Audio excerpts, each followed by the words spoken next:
হ্যাঁ সে কହୁଛି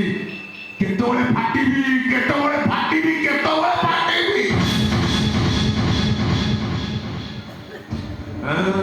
ଫାଟିବି ତାହେଲେ এটা কুণ্ঠেইব আরে তু থরে সে কেটকে সিঙ্গানিয়াকু ভুজালে হারিଥିଲୁ ବୋଲି সেইদিন পাখুর কেবল কোথালি ভুজালি কোথালি ভুজালি কোথালি ভুজালি কিন্তু তো ভাই পরিস্থিতি দেখি খেল খেলে ସେଥିପାଇଁ ଲୋକେ କହନ୍ତି ମୁଁ ସାଧୁର କାନ୍ତା ନୁହଁ କି ବାଘ ନୁହଁ ପୁରା ଜଙ୍ଗଲି ଦନ୍ତା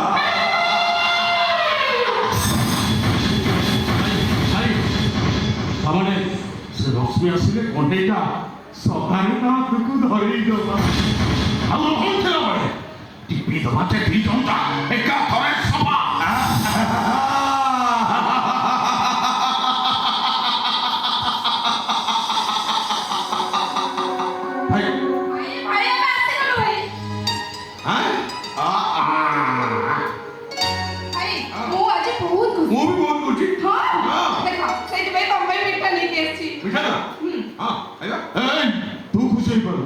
କିନ୍ତୁ ତୋ ଖୁସିରେ ଆମର ଖୁସି ହେଇପାରିବୁନି ଥରେ ଘର ଛାଡ଼ି ଯାଇଛୁ ମାନେ ଘରକୁ ଆଉ କେବେ ଫେରିବୁନି ଘରେ ଭଉଣୀଟା ଆମର ଦିନେ ନା ଦିନେ ଘର ଛାଡ଼ି ଯାଇଥାନ୍ତା ନା ସବୁଦିନ ତା ରଖିଥାନ୍ତା ରୋଜ ଛୋଟ ଚାଲିଗଲା କିଛି ନ ବୁଝି ମହାଦେବ ସ୍ୱର୍ଣ୍ଣ ଭଳି ଫ ହଉଛି କଣ ଜମା ବୁଝିପାରିବୁନି ସେ ମହାଦେବ ସ୍ୱର୍ଣ୍ଣ ଭଳି ଯାହା ବୁଝିଥିବ ଫାଳେ ଥିବି ଟେରିକି ଅନୁଭୂତି ଦେଖୁନୁ ଲ ବାବା ଜମା ତାଙ୍କ ଧରିବନି ଭାଇ ଆମେ ତ ତାକୁ ଧରିଛୁ ଜମା ଧରିବନି ଦେଖୁନ ସବୁ କଥା ଭୁଲି ଆମେ ଗୋଟେ ମିଠା ନେଇକି ଆସିଛୁ ଦେଖିଲେ ହଁ ହଁ ତମେ ଠିକ ଅଛି ମିଠା ମିଠା କୋଉ ଖୁସିରେ କଣ ଆଗେ ମିଠା ଖା ତାପରେ କେକ୍ କଟାବ ତାପରେ ଖୁସି ଖବର ଜାଣିବୁ ଜମା ନୁହଁ ଏପର୍ଯ୍ୟନ୍ତ କଥାଟା କଣ ମୁଁ କହିଛି ଖୁସିଟା କଣ ନ ଧରେଇଛୁ ସେ ପର୍ଯ୍ୟନ୍ତ ମିଠା କି କେକ୍ କିଛି ଘଟଣା ଘଟିବନି ଆରେ ଆଗେ ମିଠା ଖା ଖୁସିଟା ଜାଣିପାରୁନି ଖୁସିଟା ହଉଛି ରୋଲ ଚାକିରି ହେଇଯାଇଥିବ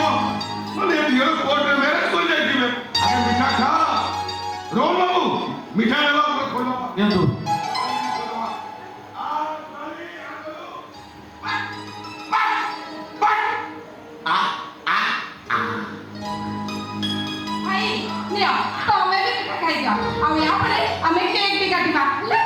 ବୁଝିଲ ଭାଇ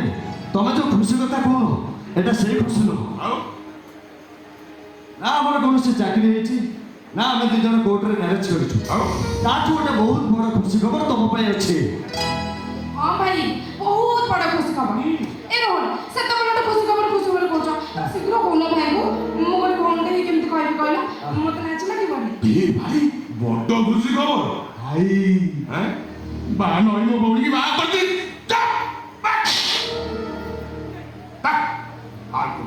ଶୁଣୁ ଖୁସି ଖବରଟା କଣ ଖୁସି କଥା ନା ଯୋଉ ଦିଟା ହସ୍ପିଟାଲର ଦାୟିତ୍ୱ ତମେ ମୋ ସୌମ୍ୟଭାଇକୁ ଦେଇଛ ସେ ହସ୍ପିଟାଲର ମାଲିକ ତମେ ନୁହଁ ତା ମାଲିକ ହଉଛି କେକେ ସିଂଘାନିଆ ତମେ ସେଦିନ ରୋହନକୁ ଅପମାନ ଦେଇଥିଲ ଆମେ ଦି ଜଣ ଗଲା ପରେ ବହୁତ ଭାବିଲୁ କଣ କଲେ ତମ ଉପରେ ରିଭେଞ୍ଜ ନେଇ ହବ ଆଉ ତାପରେ ତମ ଦି ଜଣଙ୍କ ଜଖମ ଖୋଜି ଖୋଜି ଆମେ ପାଇଲ ଆଉ ସେଇଥିପାଇଁ ଖୁସି ହେଇକି ମିଠା ବାଣ୍ଟୁଛି କାତାକୁ ଥାଉ ମୋ କଥାରେ ରାଜି ହୁଏ ତୋ ସବ କଥା କହେ ମା ଭୂତାଳେ ପୁଣି ବାହାରି ଗଲୁ କଥାଟା ଆଗେ ଶୁଣୁ କଣ ହେଇଛି କଥାଟା କହିଲୁ ଭାଇ ତମେ ତ ମିଠା ଖାଇଦେଲ ଏବେ ଆମେ ଯିବୁ ହସ୍ପିଟାଲକୁ ସେଠି ମିଠା ଆଉ କେକ୍ ସମସ୍ତଙ୍କୁ ବାଣ୍ଟିବୁ ଆଉ କଣ କହିବ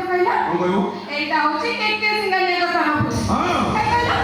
এই হসপিটালର ପ୍ରକୃତ ମାଲିକ ହଉଛନ୍ତି କେକେ ସିଂଘାନିଆ ସମସ୍ତେ ଜାଣିଛନ୍ତି ସମସ୍ତେ ଜାଣିଛନ୍ତି ଏ ହସ୍ପିଟାଲ ମାଲିକ କେକେ ସିଂଘାନିଆ କିନ୍ତୁ କାଗଜ ପତ୍ରରେ ସେ ଆମକୁ ଦାୟିତ୍ୱ ଦେଇ